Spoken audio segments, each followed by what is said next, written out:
বাংলাদেশ এবং ওয়েস্ট ইন্ডিজের মধ্যকার 3 ম্যাচ টি-20 সিরিজের প্রথম ম্যাচটি অনুষ্ঠিত হতে যাচ্ছে আজকে চিটাগংয়ে। ধান ক্ষেতের দিন শেষ হয়েছে। চিটাগংয়ের উইকেটটা সাধারণত স্পোর্টিং উইকেটটি হয় এবং এতক্ষণ পর্যন্ত আমরা যা জেনেছি বুঝেছি উইকেটটা স্পোর্টিং উইকেটই হতে পারে। ব্যাটার টিম এবং বোলার টিম দুই টিমের জন্যই অনেক অনেক বেশি বেনিফিট থাকতে পারে। সবচেয়ে স্পেশাল যে বিষয়টা, এই উইকেটে টসটা অনেক বেশি ইম্পর্টেন্ট হতে পারে, কারণ টসে জিতে প্রথমে যদি বোলিং করা হয় সেটা ওই টিমের জন্য অনেক বেশি অ্যাডভান্টেজ দেবে বলে আমি মনে করছি। এখন পর্যন্ত বাংলাদেশ যদি টসে জিতে সেক্ষেত্রে ব্যাটিং না বোলিং কোনটা নেবে, এটা অনেক বড় একটা কোশ্চেন মার্ক থেকে যাচ্ছে। ব্যাটিংয়ের ক্ষেত্রে আমি সবচেয়ে বেশি ইম্পর্টেন্ট দেখছি প্রথম 6 ওভার অনেক বেশি ক্রুশিয়াল হবে চিটাগংয়ের এই মাঠে। প্রথম 6 ওভারেই ম্যাচের মোমেন্টাম শিফট করে দেবে। প্রথম 6 ওভার যদি রান তুলতে ব্যর্থ হয় কোনো দল, সেক্ষেত্রে ওই কাভারটা পরবর্তী করতে একটু কষ্ট হয় বলে, কারণ চিটাগংয়ের মাঠ স্পোর্টিং হলেও 10-15 ওভার পর থেকে একটু স্লো হয়ে যায়, একটু কুয়াশা পড়বে, সন্ধ্যার খেলা, তাই প্রথম পাওয়ার প্লেটা এক্সিকিউট করা অনেক বেশি ইম্পর্টেন্ট।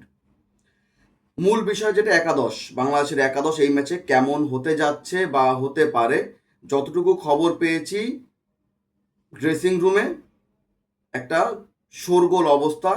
কাকে রেখে কাকে বাদ দিয়ে একাদশে কাকে খেলাবে, মোটামুটি চিন্তার ভাঁজ পড়েছে সবার কপালেই। ক্যাপ্টেন কোচ থেকে শুরু করে টিম সিলেকশন সবাই একই দুশ্চিন্তায় ভুগছে কাকে খেলাবে। যেহেতু স্পোর্টিং উইকেট, 3জন পেস বোলার, 2জন স্পিনার এবং 6জন ব্যাটার খেলবে। 3জন পেস বোলার যদি খেলায় সেক্ষেত্রে ইনফর্মে থাকা শরীফুলকে কি বাদ দিবে সাকিব, মোস্তাফিজ এবং তাসকিন, নাকি শরীফুল? দুশ্চিন্তার ভাঁজ রয়েই গিয়েছে। বাংলাদেশ কি একাদশ নির্বাচন করতে গিয়ে টিপিক্যাল একাদশ যেটা হয় যেভাবে খেলছে সেভাবেই খেলবে, নাকি আউট অফ দ্য বক্স কিছু ভাববে? স্পিনার 2জন খেলতে পারবে, 3জন আছেন রিশাদ, নাসুম এবং শেখ মাহাদি। শেখ মাহাদি বলিংয়ের সাথে সাথে ব্যাটিংটাও ভালোই পারেন, পাওয়ার প্লেতে বোলিং করতে পারেন। রিশাদ অবভিয়াস চয়েস, নাসুম ফর্মে আছেন, ভালো খেলছেন এশিয়া কাপ থেকেই।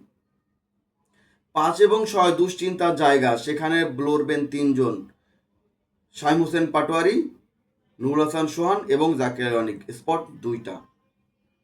কোচদের পছন্দ অবশ্যই অবশ্যই জাকির অনিক, যদি ফর্ম নাই তার সঙ্গে সঙ্গ দেবেন কে, নুরুল হাসান সোহান নাকি শাইম হোসেন পাটোয়ারি, নাকি নির্বাচকরা রেস্ট দিবেন আরও একবার জাকির আলী অনিককে?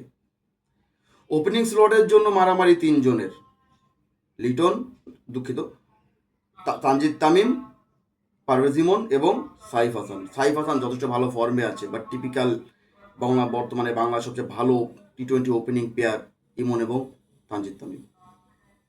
সব কিছু বাদ দিয়ে এই একটা গোলক ধাঁধার মধ্যে যখন যাচ্ছে, এগুলো বাদ দিয়ে যদি আমি আমার পয়েন্ট অফ ভিউ থেকে একাদশটা কেমন হতে পারে বা হওয়া উচিত বলে একটা আইডিয়া দেই, আমার কাছে যেটা মনে হয় তানজিদ তামিমের সাথে সাইফকেই ওপেন করানো হবে। শেখ ইয়াকে পারভেজ ইমনকে আজকের ম্যাচের জন্য একটা রেস্ট দেওয়া হবে। সাইফ ফর্মে আছে, তাকে তার ফর্মটা ভাঙা দরকার নেই। তাইমের সাথে সাইফই খেলবে। 3-এ ক্যাপ্টেন লিটন অবভিয়াস, 4-এ তাওহিদ হৃদয়। যদি কিনা সাইফ এবং ইমন 2জনকে খেলানো হয়, সেক্ষেত্রে হয়তোবা হৃদয়ের বদলে 4-এ ওইখানে আমরা সাইফকে দেখতে পারি। আমার কাছে যেটা আউট অফ দ্য বক্স, এটা চিন্তা মনে হয় না বিসিবি প্রথম ম্যাচে আউট অফ দ্য বক্স কিছু ভাবতে যাবে। 4-এ তাওহিদ হৃদয়, নাম্বার 5-এ জাকির আলী অনিক, নাম্বার 6-এ শাইম হোসেন পাটোয়ারি আমার মনে হয় সুযোগ পাবে, কারণ অবাকা সবসময় নুরুল হাসান সোহান দিকটা একটু বেশিই যায়। নাম্বার 7-এ আমার কাছে এখন পর্যন্ত মনে হয় শেখ মাহাদিকে এই ম্যাচটা না খেলিয়ে নাম্বার 7-এ রিশাদ হোসেনকেই খেলাবে বিসিবি, এবং নাম্বার 8-এ নাসুম হোসেন খেলবেন, নাম্বার 9-এ তাসকিন আহমেদ, নাম্বার 10 মুস্তাফিজুর রহমান এবং নাম্বার 11 সেখানে শরীফুল খেলবেন নাকি সাকিব খেলবেন। আমার কাছে মনে হয় এখানে সাকিবকেই প্রাধান্যটা বেশি দেওয়া হবে প্রথম ম্যাচে। যদি এই হয় একাদশ, তাহলে ইনফর্ম শরীফুল বেঞ্চে থাকবেন, ইনফর্ম ইমন বেঞ্চে থাকবেন, ইনফর্ম নুরুল হাসান সোহান বেঞ্চে থাকবেন। প্রশ্ন জায়গা একটাই, লিটন ফিরেছে ক্যাপ্টেন হিসাবে, উইকেট কিপার হিসাবে, জাকের 2টা জায়গায় হারিয়েছে লিটনের কাছে।